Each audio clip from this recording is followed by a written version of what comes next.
Hey, get away from that boat.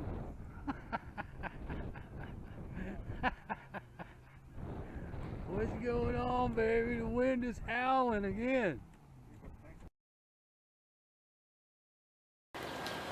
Alright, I'm going to use this. Get some on here. Get around that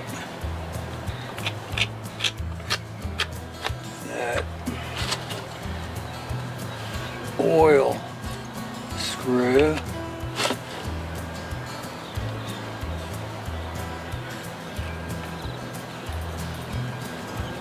Alright, then I'm going to use this. See if I can get a nice even spread on it. Watch these screw holes. Now, this stuff is going to be so thin on here that it's not going to matter about this case being split in half. See there, I'm screwing it up. Trying to get funky. Yeah, baby. Starting to set up. Pushing in them holes. Alright, let's see if I can get this crap off of me. Alright, so let this dry up. Hopefully it's not going to take too long.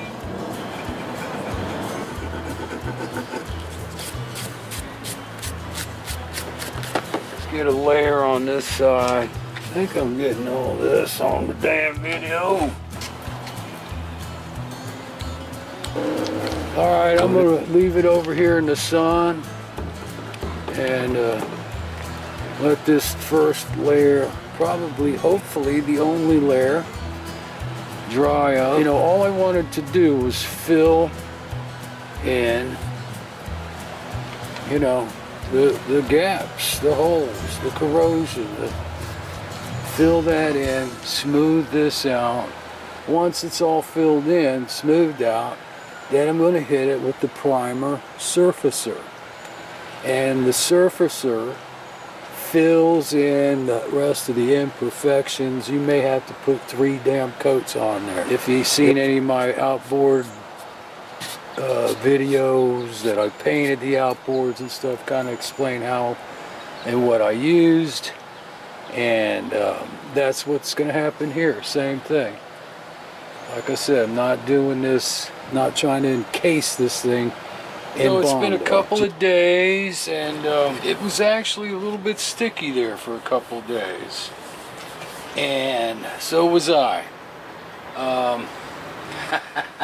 Anyway, what I'm going to do today before I do an overall sanding is I'm going to take my Dremel tool and start all the, you know, I got these damn screw holes filled in. I'm going to get in there and start cleaning everything out, do all the little detail stuff. So I'm going to get that done first, then I'll give her an overall sanding.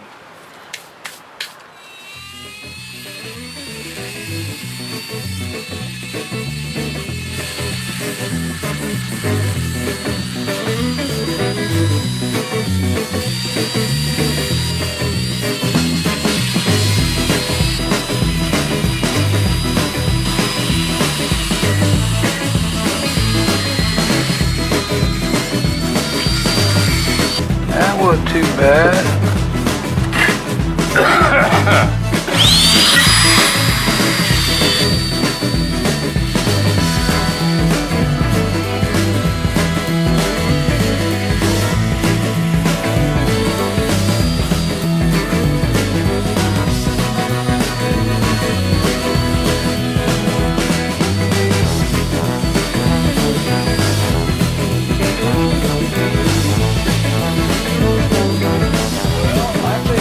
Pretty good so far. Alright, I'm gonna get the sander out, whack it one time with that.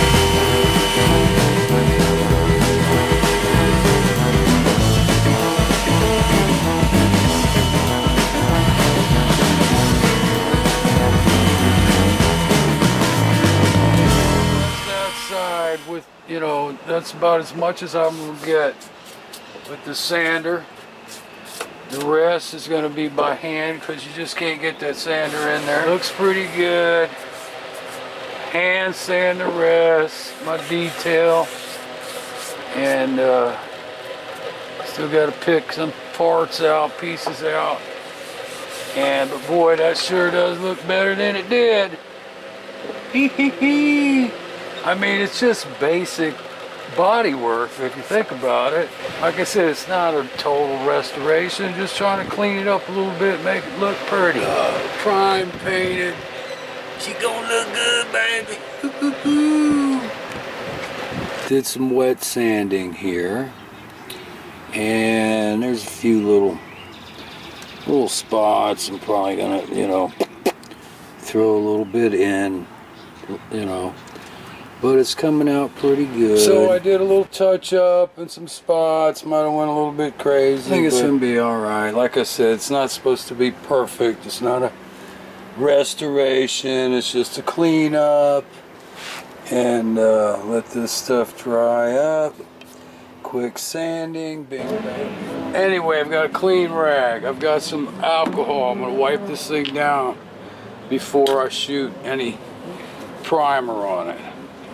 Also, a couple people saying, hey, you can't put Bondo underwater. And I've been using Bondo on different types of things for a long time, and never like this, but been using it as far as, you know, water is concerned, and never really had a problem with it.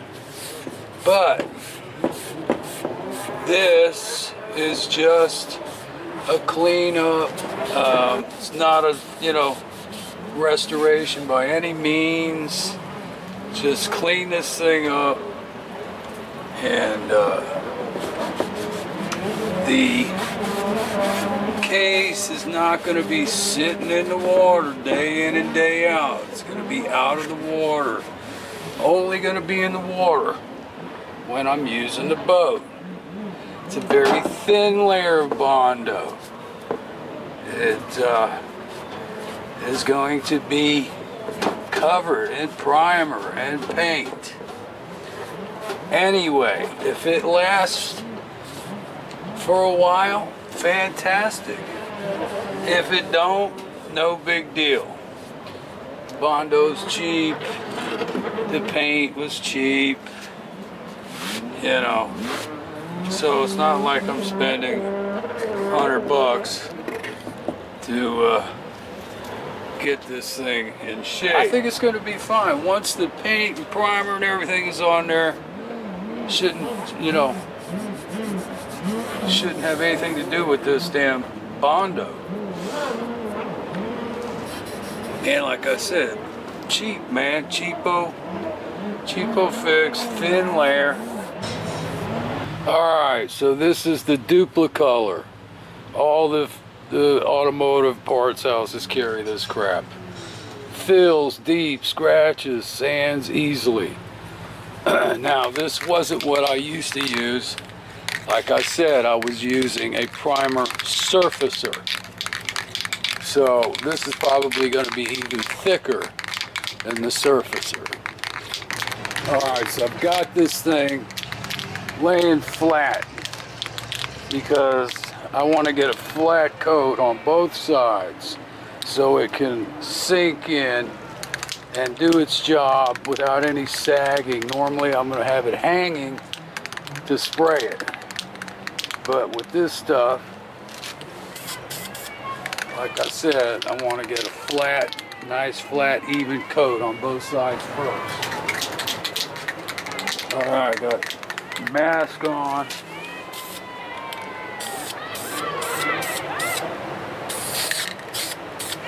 That's the other thing too. As soon as you put this stuff on, you see all the imperfections that you screwed up. Alright, I can already tell this Duplicolor brand, I've used it before and it's junk. You can see my scratch marks from where I sanded.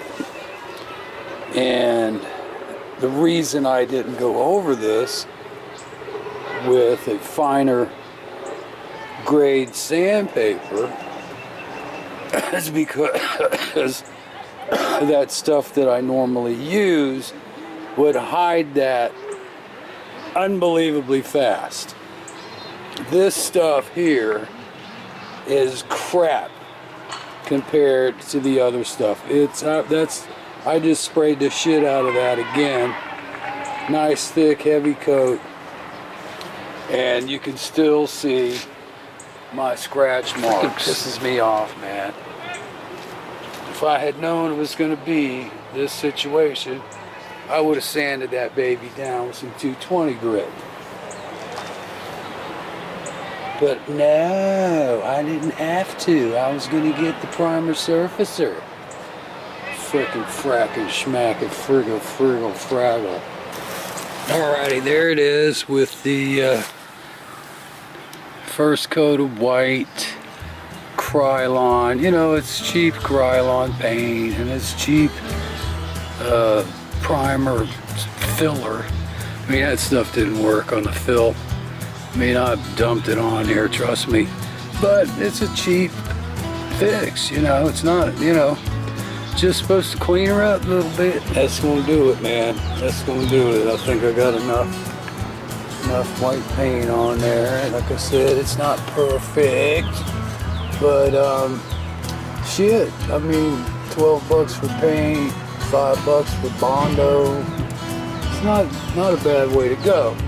And I mean, what could be the worst possible thing? Put it in the water and it falls off?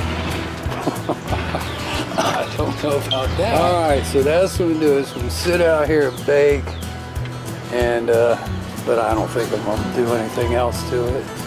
Looks better than it did. Also, I mean, you can buy the proper materials, you know, and restore one of these. This one, after I sanded it off the first time with the grinder, I think it was a little bit farther gone than I expected. But something that's just pitted and not as bad as this, there are materials out there to use that, you know, I mean, you're looking at $100 versus, you know, 15, 20 bucks here. So, and then you're also looking at, you know, it's a 1982, you know, 25 horse, old school gear case. So, but, you know, if you got a, you know, $1,000 freaking gear case, it's fitted, might want to fix it.